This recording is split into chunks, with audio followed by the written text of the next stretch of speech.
Welcome to Scoop World. It is Monday. We have some news, potentially some coaching changes. Jim Knowles potentially to Duke is getting looked at. Justin Fry to Indiana. A lot of guys are up for grabs. Ryan Day usually makes changes after a loss to Michigan, so we're going to see who potentially could be moving on from the Woody Hayes, as well as who are some guys that we could be looking at.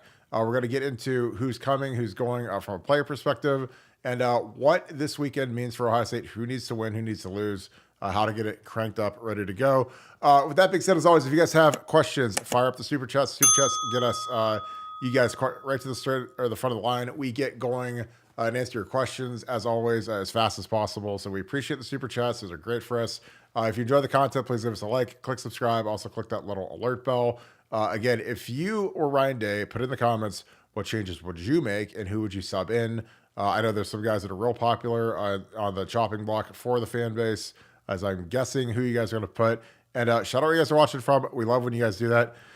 Nevada, obviously, it was Black Sunday. In the NFL, they have Black Monday after the last regular season game where coaches get whacked. Yesterday, a lot of coaches got whacked, including Tom Allen, who got a $20 million buyout from Indiana. That puts Justin Fry in play. He's a captain at Indiana. His dad's a longtime high school coach. Jim Knowles, obviously Mike Elko took the Texas A&M job, so Jim Knowles is automatically linked to the Duke job where he's been the DC, about 7 years ago.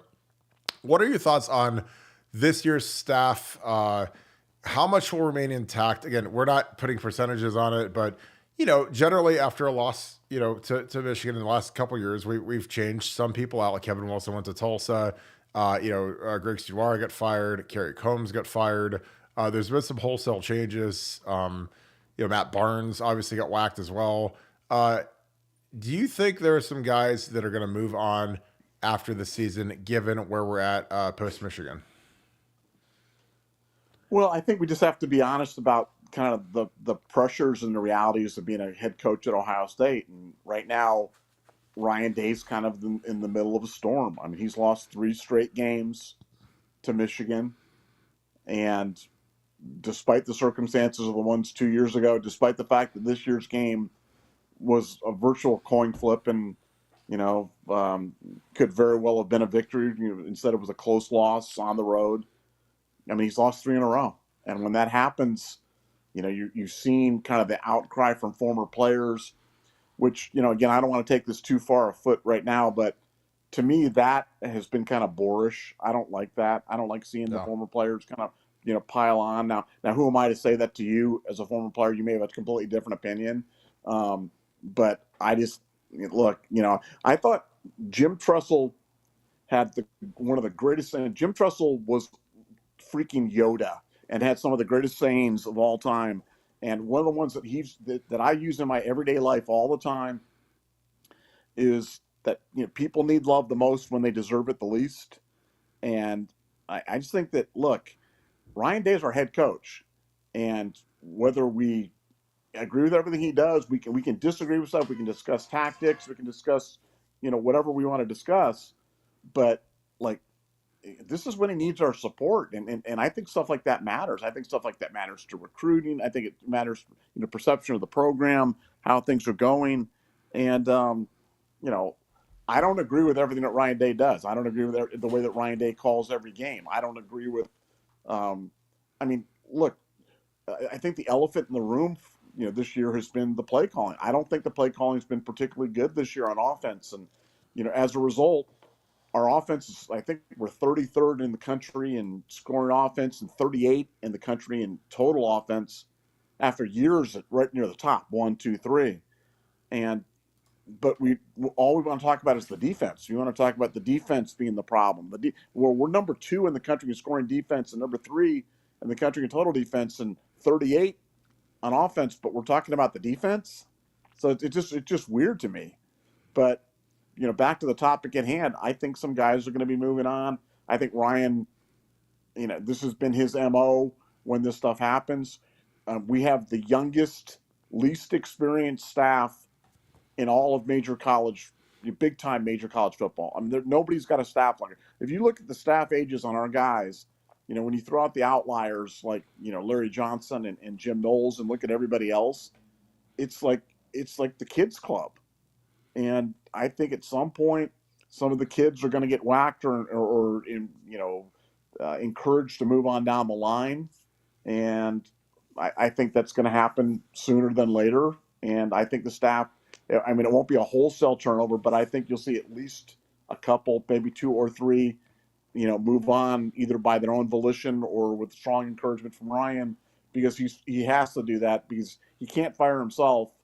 And so somebody's got to be held accountable, because losing 3 straight to Michigan is never acceptable. And he's smart enough to know that.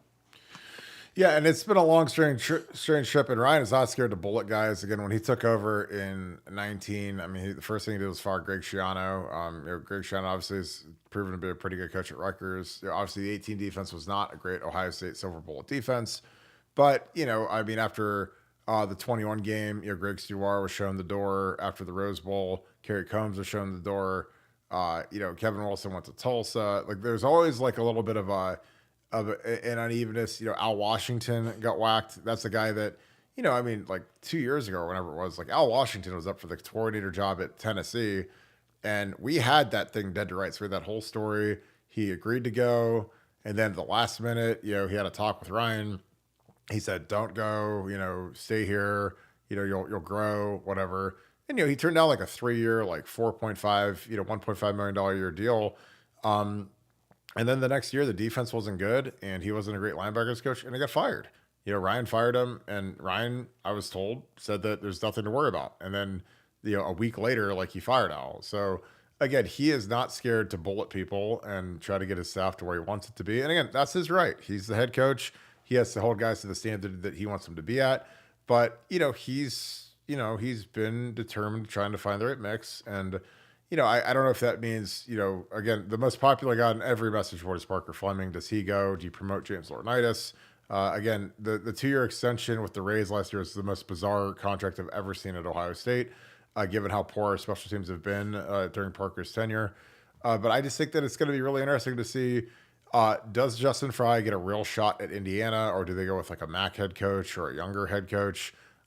Does Jim Knowles get a real crack at Duke? I don't really believe that he does, just because he's an older guy. A lot of times when you're hiring a coach, you want like the young offensive wizard. That's kind of like the en vogue thing for a head coach now. But Jim Knowles is a guy that, I mean, I think he'd do a great job at Duke, just because you have to be a special type of coach to coach at Duke, because every team you play in the ACC is going to have way better players than you, way better athletes. Like, they're not going to have to recruit to the academic standards. It's like coaching Northwestern. You coach Northwestern, you got to go against Ohio State and Michigan and Penn State and Wisconsin. Like, you don't need like some crazy high ACT or SAT to get into those schools. But Northwestern, you have real grades. So I think it'll be fascinating to see who they go with. Nevada, do you think any of the current coaches will leave for head coaching jobs or other position jobs? Or you think the guys will potentially just be let go?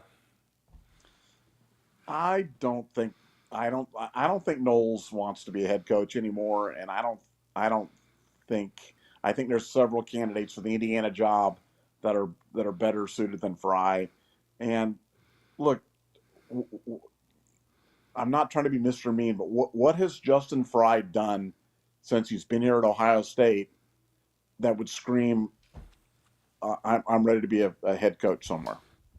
I mean, our yards per carry has been down steadily, pretty significant, almost a full yard since he's got here.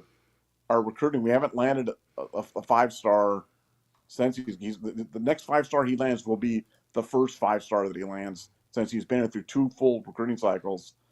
I mean, I thought the development of the line this year was fine. I thought it was okay, but it wasn't like some crazy amazing development job. So, I mean, maybe guys like that get head coaching opportunities, but I would think that somebody who's got head coaching experience somewhere else is probably higher on their candidate list for Indiana. But it's Indiana, so who the heck knows? But I would bet against any of our guys going to other head coaching opportunities, and I would be looking at some of the younger guys to be kind of asked to move along or to look for greener pastures in other programs. Well, yeah, I agree with you because our line recruiting has fallen off since Stud left, and again, a lot of people hate Stud, he's a big fat ogre, whatever. But like he got us. I mean, he picked Dewan, Thayer Munford. Those are project guys that he developed into. And those guys have both started in the NFL as young players. Dewan's a rookie, and Thayer started a little bit as a rookie last year, as a second year guy this year. Luke Whippler, obviously, is a guy who's like a sixth man for the Browns. Obviously, Paris is a guy that didn't need a lot of development because he was kind of a franchise tackle from Jump Street. But I think Justin, if this wasn't Indiana where he played and was a captain, and his dad is a high school coaching legend, I don't think he'd be a candidate. But I think he's kind of an intriguing thing because he's like an Indiana man, and I think that's why he makes sense. But other than that, it's going to be interesting to see. Does Ryan get out of the nest a little bit and go kind of really challenge the coaching staff to get better? Does he go bring in a veteran, or does he stick with status quo? And again, I just think that when you're so kind of hot and bothered when it comes to promoting from within, you don't really get a ton of new ideas. When all the people that you hire are interns that have been in the program for 6 or 7 years, you don't get outside ideas, you don't get outside ways of doing things. And I think that doesn't help the development of the program. Because again, no matter what you're doing in the program, there's always things you can fine tune and do better. And there's better ways to do things. And when you bring in guys from outside that say, hey, this is something that we did on offense or defense or pregame warm up or whatever, there's always nifty little things that you can pick up from other spots, and Urban, when he put his staff together in 12, Tom Herman said, this is how we run the no huddle. And Urban's like, I'm good with it. And Urban had huddled his entire life. Urban was, I love the huddle because I like seeing Tim Tebow stare at everybody's eyeballs and yell at him and scream at him and give him the play. And Tom's like, well, it's a waste of time. It's slow. This is a lot more efficient, quicker way. And Urban bought into it, and to Tom's credit, that's how we ran the offense, the no huddle. So again, I think that, if Urban had hired an intern who'd worked under him his whole life, he wouldn't have dared question if we should huddle or not. And, Tom had the conviction to do it. So I think that's why it helps to get some other guys. Let's see. What was up? Thanks for the super chat, Todd. Appreciate you. Two Bones. What was up with Maserati Marv standing flat-footed?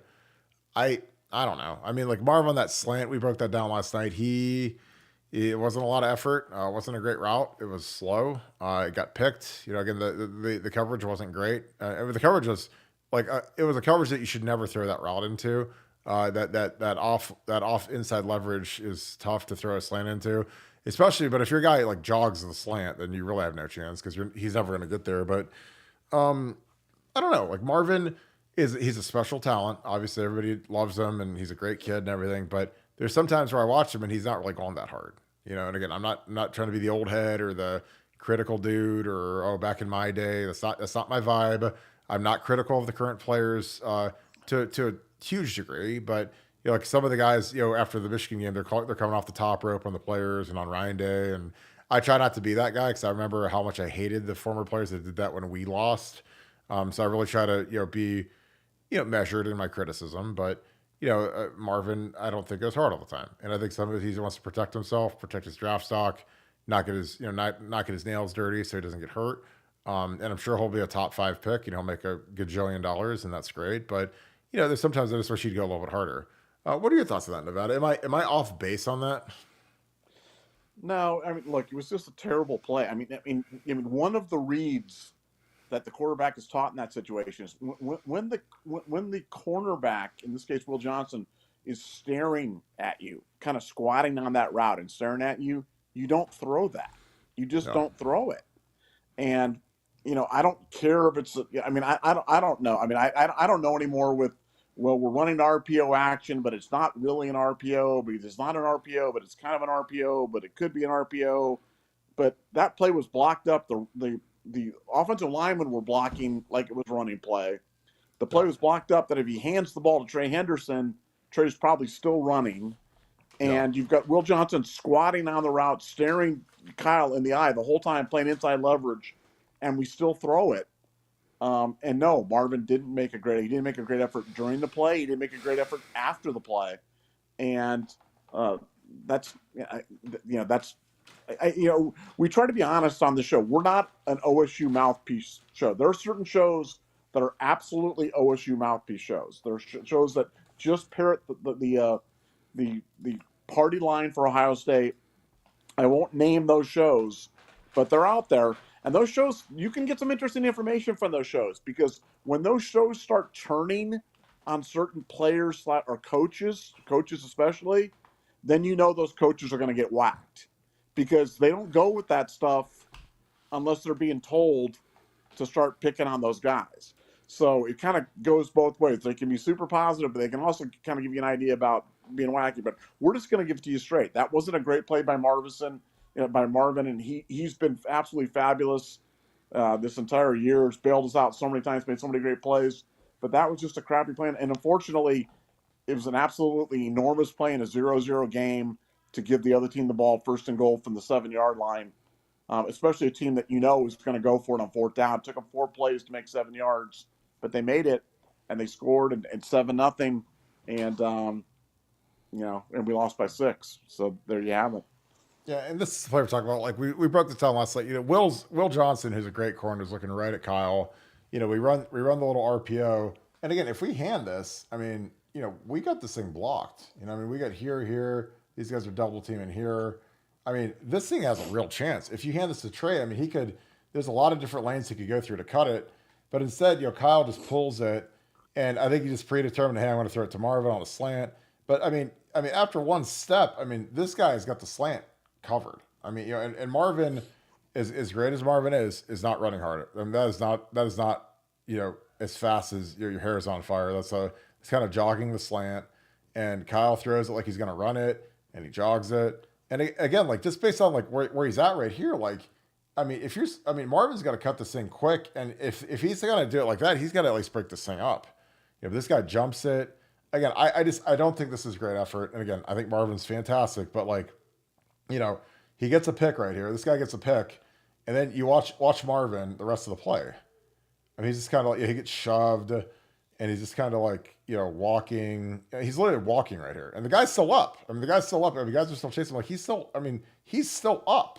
He might think that he's down, but Marvin's up here walking. This is a Michigan game. So again, I'm not trying to be like that guy, but dude, go get the guy down. Sprint. You're the fastest guy on the field. And this guy almost scores. We're lucky Kyle McCord gets his toenail or whatever. But again, in a game like that, you got to be balls out, hard as possible type deal. And again, like I said, I'm not trying to come off the top rope on Marvin. I know he's a great player, but there's sometimes I watch these guys and I'm like, is that really the effort that's going to take to beat a great team? I know we can beat Purdue and we can beat Indiana and we can beat Rutgers and whoever, but when it's these guys, you can't play. This is a tough gig to win. Nevada, this has been kind of a downer, bit of a week with the with the playoffs kind of on the fringe. But, we're about 3 games away from making it. If Louisville can beat Florida State, which can happen, Florida State's got their backup quarterback. Obviously, we need Georgia to beat Bama. And then we need Okie State to beat Texas, and we're in. Do you feel decent about that happening? It's really not that far-fetched because, Texas is good, but, man, they've had some issues. Well, see, I think where I'm at, which is different than a lot of people, is one, I think we'll be number 5 tomorrow when they announce the college football playoff, which is different than most people. Most people are thinking 6. I think we're going to be 5. I think Florida. The game is the Florida State. Georgia's going to beat Alabama. Okay, so either Georgia or Alabama is going to make it. But yeah, we need Georgia to beat Bama. We need Florida State to lose. And then I think, from my standpoint, I think at that point it's irrelevant what Texas does, because Texas. If you look at the 3 criteria that the committee is consistent, and I know the committee's been nothing but inconsistent, but the things that they say that they look at are, show me your wins, explain your losses, and display game control. Game control means how dominant were you in your games? How many close games did you have? How many narrow escapes did you have in your games? Stuff like that. For Ohio State, our losses at number 2 on the road by 1 score in a game where we outgained them in yards, outgained them in first downs, and had the ball at their 20-yard line with a chance to win. The game ended on the other team's 20-yard line on the last play of the game. So that's about as close as you can get in terms of a game, in terms of winning, but we lost, and that's unfortunate. What's our wins? Well, on the road at Notre Dame and Penn State, which are good, they're good wins. Now look at Texas's loss, Oklahoma, not a great loss. What's their best win? At Alabama. Well, if Alabama loses to Georgia, that's not going to be a better win than against Penn State. And then you go to game control. Texas is very lucky to have not lost 3 games this year. They should have. They had one game go to overtime. They had another game that they won by 3. I can't remember the exact game. I think they beat TCU by 3 points. They beat Houston by 7. They had another game they're trailing. They won 26-16. I mean, they've had some really narrow escapes this year. So the only criteria that they have over us is conference champion. And conference champion is only supposed to be the decider when you have 2 equal teams. I don't think we're an equal team. I think if you're just completely objective and say, who are the 4 best teams in college football right now? I think it'd be hard to get past Georgia, Michigan, Oregon, and Ohio State. I mean, those are the 4 best teams. I don't think there's any question about it. And I ultimately think that's going to be what's going to happen. Is I think Florida State's going to lose to Louisville. And when that happens, I think it's rough. Now, would it be nice if Oklahoma State, who's a 14-point underdog, upset Texas? Sure. Could it happen? Absolutely. But I don't think we need that to happen. I think we'll be number 5 in the College Football Playoff Committee rankings. I don't think you drop from number 2 to number 6, losing the way that we did on the road against the number 2 team in the country. I just don't. Yeah, I mean, like I said, if strength of schedule means anything, we're in really good shape. Again, we lost to a team that was favored to beat us by 6 points on the road, hostile environment. It was a close game. We were throwing at the end zone to end the game. I mean, literally, like I'm going to go into this last play because this is like what heartbreak looks like. So, when you get a front like this where you've got a nose guard and a 3 technique, you have to expect a twist. They run a twist, again, when they run a funky front, like they're not just going to straight rush like this, and this. Like somebody is going to move, somebody's going to do something. So, sure as can be, they set a twist where this end comes in and he picks Donnie Jackson, and then this tackle loops around. They don't pass it off well. Donnie is kind of caught flat-footed. He's caught. This linebacker is here to draw Donnie's vision, so that this will affect him even worse because he's not going to have any idea that's coming. So, I think that versus this, I would set straight vertical. I would not set out like he did, but set vertical, pass it off. The tackle does a good job. Donnie just has to have a better feel for this. And again, this happens at the worst possible time, but this is not a hard stunt to pass off. I mean, this is a nose guard coming all the way around Josh Simmons, and Josh should be better than this, but Donnie needs to be way better than this. And I think his foot gets stepped on by Carson here, which is what caused him to fall down, because it's not like that end is that strong. He's just going to put Donnie Jackson on the ground. But again, this is the worst time to have a bad play because this is when you need it. This is 20 to 28 seconds to go. You're on the 40-yard line. We're throwing at the end zone. You got Marvin. You got a Mecca. If Kyle could get a clean shot off here, I mean, if he can step into this throw, he's got a chance to hit Marv. There's a bunch of guys that are running open here, and I mean, if he catches this, he's at the 20, and if he gets it, he can split the safeties and go. So, again, it's the game of inches. Like again, I don't like to be the guy that says, "Oh, well, woe is me back in my day," whatever. But like that's kind of what it is. Like you got to step up when you need it, and that's hard for guys like Carson Hinsman and Donnie Jackson to miss that twist at the most opportune moment, because like that was a 4-man rush, and again, if you watch it, I'd bet, yep, Carson trips him. Here, I'll show you it from the back end. Because I usually, like, if a guy who's, like, as big and strong as Donnie Jackson just falls down like he got shot by, like, a sniper rifle, it usually means he got tripped. So you watch this, he's setting back. Again, like, Jimmy should be more physical on this and just kick back. And X is right here. I mean, X could probably stay in there and chill. Like, if X wanted to be excellent, he could have just ran right through this guy. He probably doesn't probably thinks we have it. But, Carson, this side is clean. We got our guys over here, but again, Carson, this is just one of those unfortunate things where Donnie's, feels like he's got the guy gripped up and he trips. He literally trips on Carson's foot. So, it looks like he gets pancaked, but in reality, this is part of playing O-line.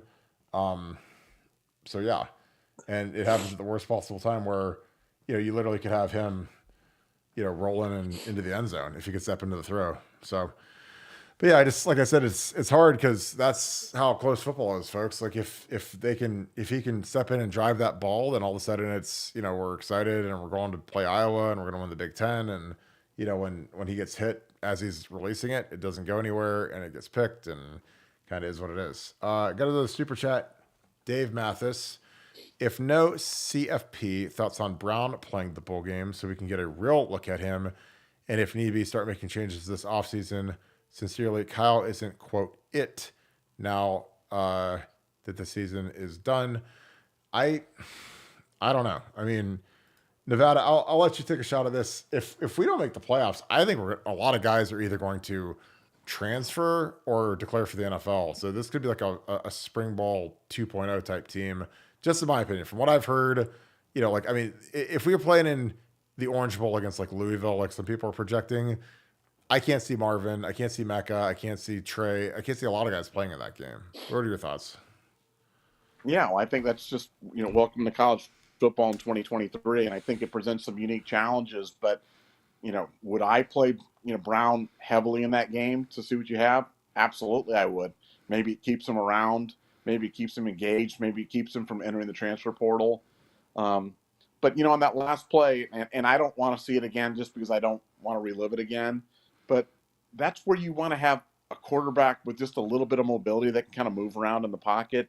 Oh, yeah. Because, I mean, that wasn't like that was a jailbreak. That wasn't like he was like hemmed in from all sides and there was no escape from, four guys colliding at once at the point. That's my biggest issue with Kyle has been his pocket presence. And, he doesn't have a good feel in the pocket. He doesn't move around well. I mean, you know what J.J. McCarthy would have done in that situation? He would have slid up to the right, stepped up in the thing, and then hit Marvin down the middle for a touchdown. I'm telling you, that's what would have happened. And we don't get any of that. It's unfortunate that Donnie's got to be the whipping boy or Carson's got to be the whipping boy or the two of them got to be the whipping boy or whatever. But, man, it is hard. And again, I don't need to tell you, you're an offensive lineman, but if you've got a quarterback that's a stationary target, it's very, very difficult to keep him clean all the time. And quarterbacks that can help you out by moving around or, the much maligned JT Barrett, he would have broken contained that play and ran for 20 yards and ran out of bounds or something like that. But,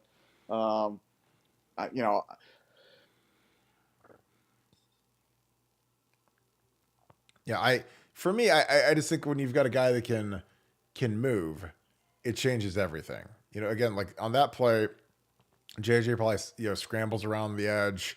It turns into a scramble drill. His receivers know how to work back to him. The guys that are short go deep. The guys that are deep go short, and then magically you end up having some of these plays he made. I mean, some of the plays he made against us were completely unconventional, completely uncalled, completely unwarranted, completely whatever. And there were backbreakers for our defense. He converted on some third downs, some short yardage stuff, and it was tough to defend. I mean, I'm telling you, like those are the plays that defenses get driven crazy by, defensive coordinators get fired for because they're hard. It's hard to defend those guys that can move. Like I mean, you guys watched Josh Allen, Jalen Hurts yesterday. Like I mean, those guys are both making $50 million a year, and they run a lot. They both rush for 2 touchdowns, and they can create on the edge, and it makes it a lot tougher when you. When you can move, like JJ McCarthy, we said all week leading into JJ's game that keeping him in the pocket, keeping him from creating, would be critical to beating him, and we didn't do that. Got another super chat. Thanks for the dues. Have you heard Malik Murphy is coming to Ohio State? I've not heard that. I mean, I know I would bet a lot of money that Ryan will go shopping in the portal. Ryan went after Drake May hardcore last year and really ticked off Mac Brown. I know that for a fact. So. Again, Ryan knew what he had in Kyle McCord. He thought it was like a B-tierish type guy, and Drake May is a top 2 pick in the draft, so might as well throw it out there. I mean, they wanted Drake May, when he was coming out, and they figured they'd reach back out to him. But I think Ryan is always going to be, checking the portal out, seeing what's going on, seeing how's it going, seeing if he can improve that room. Because I don't think Devin Brown's going to be here next year. I think he's going to be gone. Unless Ryan Day gives him an assurance that, hey, you're going to have a real competition. Because if Ryan's going to say, hey, by the way, this is Kyle's team and whatever, then Devin's not going to stay for that. I think there's going to be a decent exodus from the program because a lot of these guys, they're not happy with their playing time. There's a lot of people that are going after them. And, I just think that's modern college football. Like, depth in modern college football is an illusion. And I think that that's, something where as guys are walking out the door, you better go get some guys coming in the door. There's some veteran dudes. So, what are your thoughts on that, Nevada? Malik Murphy, who's Quinn Ewers is back up at Texas, could he be coming to OSU? See, this is one time where we disagree. I think Day is all in on McCord, and Mm-hmm. I'm, I'll gladly eat crow on that if he can go out there and land a big stud. But I think Ryan, Ryan likes to have his guys, man. He likes to have his guys and his players. He likes to have his guys and his coaches. He likes to have people around him that agree with him and that nod and do that stuff. And that's just a fact. That is who he is surrounded himself with. And I think that I would be pleasantly surprised if he went and was able to upgrade, because I think in this age of 2023 and the way that they've kind of designed college football, it's not about being loyal to your guys. It's just you've got to take advantage of instantaneous free agency. You've got an ability to upgrade every position on your team from any other team that's out there. And if you don't do it, somebody else is going to be doing it. And there's lots of names that are out there in the portal. There's lots of people that are shopping for them. And that's just the new reality of football in 2023 and beyond. And also, you got to remember, football's changing with the playoff expansion. You're going to 12 teams in the playoff. So now it's not even about playing the Michigan game to end. It's going to be about, how can you kind of peak at the end come playoff time and win these playoff games. And, that's going to present a whole different set of challenges. So, I think that we just got to get ready for a change in the way that we've been doing business, the change in the way we've been viewing things. But I don't see Ryan deviating from his quarterback choice. That would seem out of character to me. But we'll see.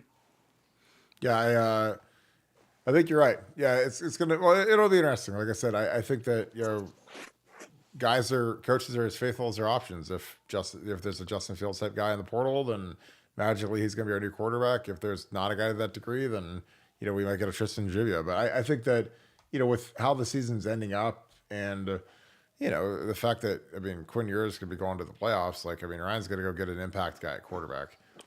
Jimmy Craig, thanks for the 10. Why do you assume Mech is gone? I think he's one of the biggest letdowns of the season, whether he was hurt or not. He played like a 4th or 5th round player, not a first rounder. Well, Jackson didn't play last year, and he went first round, and he's doing fine in the league. And I think Mech will be a guy that he'll get healthy, and he'll run well, and he'll test well, and he'll be a great interview, and he'll get rave reviews for his character, and he's got 2 years of solid film. So, I would be stunned if he came back. It'd be amazing if he came back, but I just think that if there's this. Sometimes these guys, they get that itch when they're ready to go after 2 years and they're getting projected as a first rounder, top 10 guy. And, they might not have the season they want in year 3, but it really doesn't matter. If you can run fast and you're going to test well like he will, it'll be the same as Jackson Smith and Jigba barely played last year, and he was the first receiver drafted. So I think it's going to be kind of the similar thing. Nevada, is there any way Emeka Egbuka comes back next year? Is there any way? Sure. But I don't think he will do that. But I think the poster made a good point. It's not like he had like some bang up year, but I agree with you. I think the NFL drafts more off projection, and with the recent success of OSU wide receivers, if he goes to the league, he'll sign and already kind of accumulate significant wealth. And, with an opportunity to go get better training and create generational wealth. So I think he's gone. I think we got to be ready for it. But if there ever was a position we could afford to have that happen, it's wide receiver, because we're well stocked. Yeah, and like I say all the time, sometimes it's not bad to slide down the first round because, where Jackson landed was perfect because he's between Tyler Lockett and DK Metcalf. So he has no pressure at all. He's got a good quarterback in Geno Smith, who's a South Florida Express kid. He didn't have to carry the load year one. It's kind of like with Olave. Olave landed in New Orleans, and he's got Mike Thomas there. He's got a decent quarterback. Derek Carr is a multiple-time Pro Bowler, so it's not total chop liver. But I think sometimes it's a blessing for some of these guys to land in better situations. You got Garrett Wilson. Garrett Wilson is like a top 5 receiver in the NFL. and he's got the worst quarterback situation of all time, and he's had that for 2 years now. So, I think sometimes if you slide down a little bit, you usually get to land with a better quarterback and a better infrastructure. And I think that's important for these young guys. I mean, not everybody's like CJ Stroud. And even CJ, he goes to the Texans. Like, they've got Larry Tunsil, who's like a $30 million a year left tackle. They've got Shaq Mason. Like, they've got like real dudes on their O line. Now, they didn't have a lot of skill, but CJ's making it work with having a great left tackle and some good linemen. But I'd be shocked if Emeka came back again. I think that room is a culture of 3 and out in first round, and I think he's going to continue it. Nevada, what what else this weekend? I mean, again, like, how are you feeling? You were like 3 days out now from the game. Again, it was a 6-point loss. It was tough. I'm with you. I don't like the former players calling out the staff and fire Ryan Day and fire everybody and we're soft or a bunch of whatever, because it's a 6-point game. It wasn't like we lost by 30. It's not like we got ran out of the gym. And again, not accepting of losing to Michigan ever. So don't go put that out there. Kirk's fine with losing to Michigan, but there's different degrees of disappointment and anger with a loss. It wasn't like we mailed it in. It wasn't like we got boat raced. Like, we made too many mistakes, but it's not like we didn't belong on the field with those guys. But what are your thoughts after 3 days and a bunch of rewatches of the game? Well, look, I mean, there's like a number of things, but I was in a discussion on the board today about and I've said this before. Don't want to be the old guy to repeat himself, but when you have 4th and 1 from your 46-yard line, you should never be punting. And I'm just talking about simple analytics. The analytics, they have charts for all this right now, and the analytics say that if it's 4th and 1 from literally anywhere on the field outside of your own 9-yard line, the percentage play is to go for it. That's just the math. That's the math of doing what you're doing at that point. So 4th and 1 to punt from the 46 was just, I think with Ryan, Ryan does that before game dance contest, mosh pit, jump around. Everybody's pushing Ryan and he's doing all that stuff. And to me, that's kind of the false bravado stuff. That's the, hey, look how loose we are.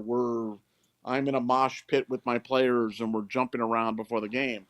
And I've always felt that the great head coaches could demonstrate during the game how loose they are and how fearless they are and how much belief they had in their team by the way that they dictate the game and by the way they call the game. And that's why I think going for it in that situation instead of punting, instead of doing it was, I mean, despite all the math that's just screaming for it, it was just the right thing to do. And I just don't understand why Ryan can't see that, because he's clearly a brilliant guy. He's clearly an intelligent guy, a high-achieving guy.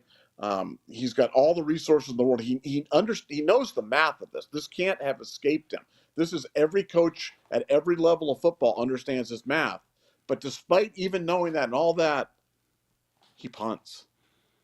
And that's the biggest mystery to me of this whole thing is what is it inside of him that when this game gets going, that he just becomes so risk averse and is just looking for paths either to not be criticized or not to be blamed or not to do it. But I think he puts himself in a position where his path to victory becomes so narrow that they have to play a perfect game to win. And that's what it was going to take for us to win. It was going to take a perfect game. And we couldn't make any mistakes because we weren't forcing the action.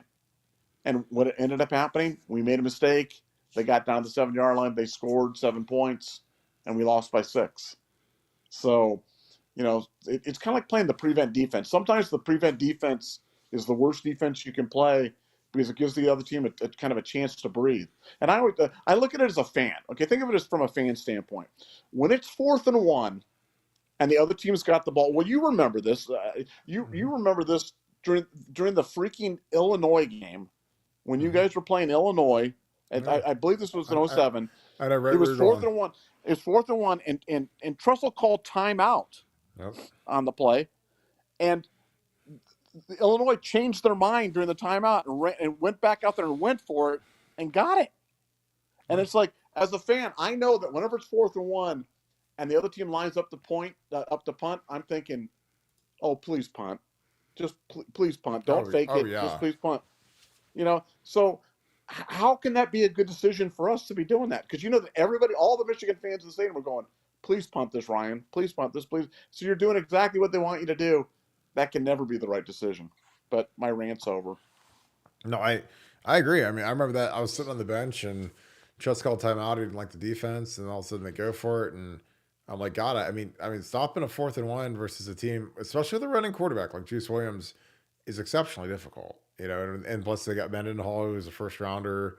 I mean, they had like real runners that year, and it's like they had Regis Ben. I mean, they had like legit skill and guys that could hand the ball to that could get a yard. And I just I remember it was like crippling watching the clock just bleed. Like there was like seven left on the clock, and we never got the ball back. It just bled down, and we had the number 1 defense in the country, number 1 against the run, 65 yards a game or so. I mean, number 1 total defense, and Illinois, they converted, and it just crushed us. Review Tube, thanks for the 20. Appreciate you, my man. I don't recall any first-year QB at other programs, whether it's yours or Jane Daniels or Bo Nix or anyone, playing any better than Kyle McCord for their first start. So why are we so down on Kyle not improving year 2? Well, I mean, I'm not down on him. I just, I think that his ceiling isn't very high. I think he's a nice player. I don't like the mobility. I don't like the pocket presence. There's a lot of parts of his game that I'm not a big fan of. But, again, I think, could he be better? Sure. Does he have a nice arm? Sure. Does he start slower than any quarterback I've ever seen? Yes. And he turns into Tom Brady in the second half. So, I don't know. Like again, Kyle's got to have a whole new cast of characters as weapons next year. All the receivers are gone, the tight end's gone, and the running back's gone. But I mean, I think he's got upside, but he's just not my kind of quarterback because he's not mobile. He can't move at all. So, I think that it'll be interesting. It'll be a big offseason for him. It'll be interesting to see if Devin Brown has told us a true competition, which I think would keep him here, versus if he's told that, this is Kyle's team and buzz off, because I think Ryan could go either way with that. But what are your thoughts, Nevada? I mean, do you agree that any other first-year coaches, QBs at major programs, whether it's yours or Jane Daniels or Bo Nix or anyone, could play better than he did their first start? Because I feel like, like CJ was better in his first year. Dwayne Haskins was better, but your opinion? Well, Kyle's kind of an enigma, man, because I really have mixed feelings about Kyle. But when it gets right down to it, I don't think Kyle is a bad quarterback, and I think we can win games with Kyle. Having said that, I think his lack of mobility makes offense for us so hard, and I just think that we are such an outlier in all of football right now, having the quarterback who can't run. That I think it really inhibits us, and it really limits in terms of what we can do. And just go through every quarterback. Just go to any quarterback at any level of football right now, and they all run. They all Yeah. the age of the immobile quarterback is over, man. It's done. Mm-hmm. They don't exist anymore. And and certainly in college football they don't. So if you have a quarterback that can't run, then he better just have a golden arm, doesn't make mistakes, always puts the ball in the right place, doesn't start slow. And we don't get that. So this isn't a diss on Kyle. I just think that his lack of mobility, whether it be unwillingness or being, but I don't think he's that unathletic. I think he's athletic enough to run. I think that Ryan Day just coaches us out of him. I really do. I think Ryan Day coaches these guys not to run, and that's my single biggest criticism of Ryan in terms of the quarterback position is his unwillingness to run the quarterback, because I think that is he did it with CJ for 2 years. He did it with Justin when Justin was here, and I think that's a huge mistake. And I think it this year it came back to bite us because we didn't have guys with golden arms. We didn't have Justin Fields to bail you out. We didn't have CJ Stroud to bail you out. Now you're just going with a quarterback that's good, but doesn't have mobility or has the mobility coached out of him. And then where are we at? 38th in offense. 38th. Ohio State, 38th in offense. And we're talking about the defense. We're talking about fire Knowles. Oh, the defense let down. Guys, that's not where the problem is. The elephant in the room is the play calling and the offense. It's not the defense. It's like, wake up. Look at the number. We played the same teams. Like, oh, the schedule. We played the same teams, and we're 38th in the country in offense. That's a problem. But yeah, that's it.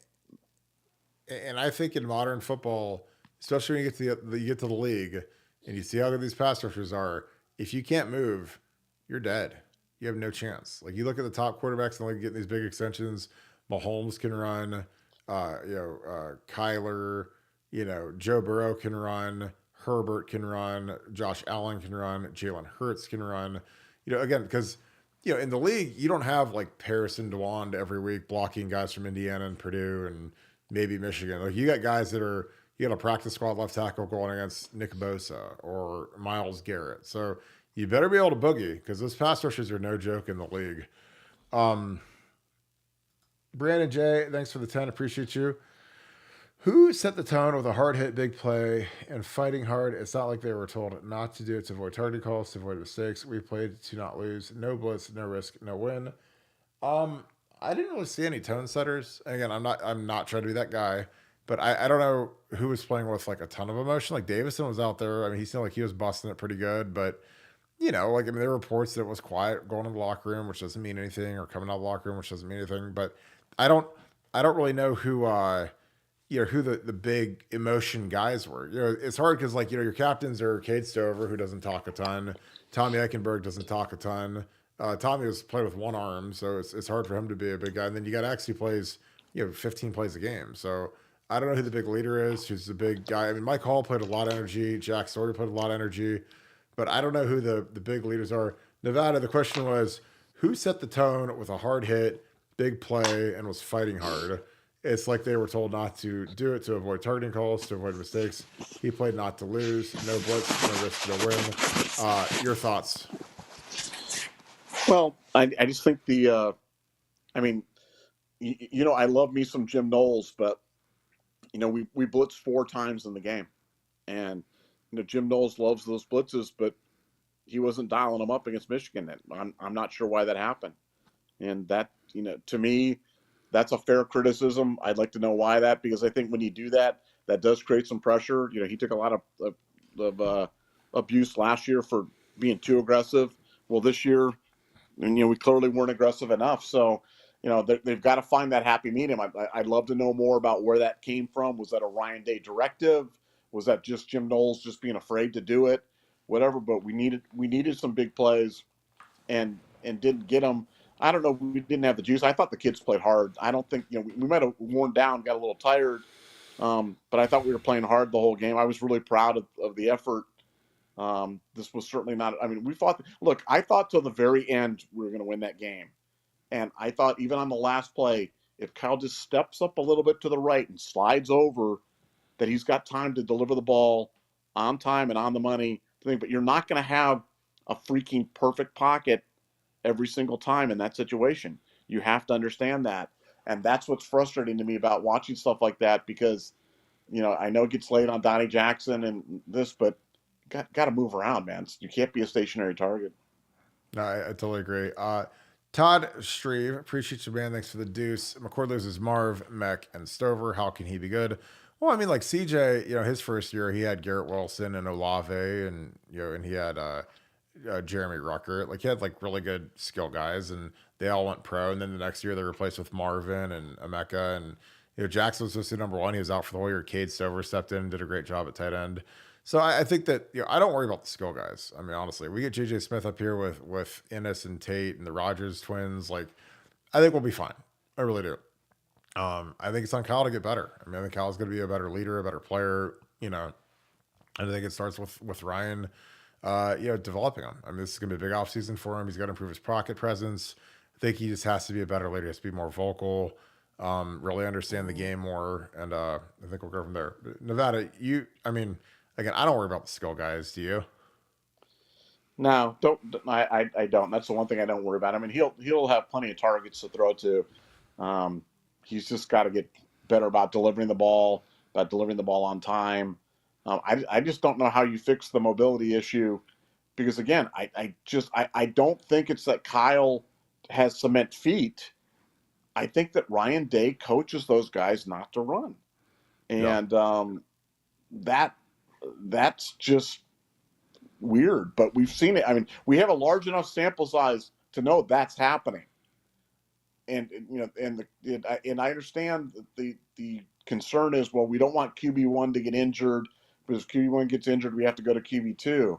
But man, I don't think you can coach. I don't think you can coach scared about injury. I don't think you can coach scared about giving up a little bit of field position or what if something bad happens or what. I think you've got to be secure enough in yourself that you say, look, we've got great players, we're going to just go with this, and if it works, great, and if it doesn't, that's fine. And if people get hurt, then hey, it's the next man up. We're not going to be reckless with this, but I think we're trying to do offense with one hand tied behind our back, and it's tough to do unless you have an NFL MVP like C.J. Stroud back there or Justin Fields. Um, I think offense is hard when you don't present any type of a running threat. I totally agree. Well, let's wrap this thing up, Nevada. Any final thoughts for a Monday? We'll wrap this thing. No, I think college football playoff thing tomorrow is going to be really interesting to see where we're doing. Again, I'm predicting we come in at 5. Could be wrong. We could fall as low 6, but I don't think so. I think we'll be 5 tomorrow. And I think with Florida State, if Florida State loses and Georgia beats Bama, I think we'll get in over Texas. But that's just Nevada. So there's definitely still a path to the playoffs for sure. So don't give up hope. Yeah, I totally agree. Appreciate you guys kicking with us. Again, we could need about 3 losses. We'll be in good shape. But the Bucks, they're going to be back this year and next year. It's going to be a really good team next year. So I'm excited to see some of these young guys and project their depth chart out. With that being said, if you enjoy this content, please leave us a like, click subscribe. Also click the little alert bell. Shout out where you guys are watching from. Let me know what changes do you think are going to happen in the Woody Hayes. There's a lot of winds swirling around there. So I just want to let you know that. I hope you guys enjoyed this episode. Again, thank you so much, Buckeye Nation, and thank you, Skip Family. I'm going to talk to you guys tomorrow. Keep the faith. Let's get a couple losses, get in the playoffs, sneak in, and do some damage. But we can do that. I'll see you on BuckeyeScoop.com. Go Bucks.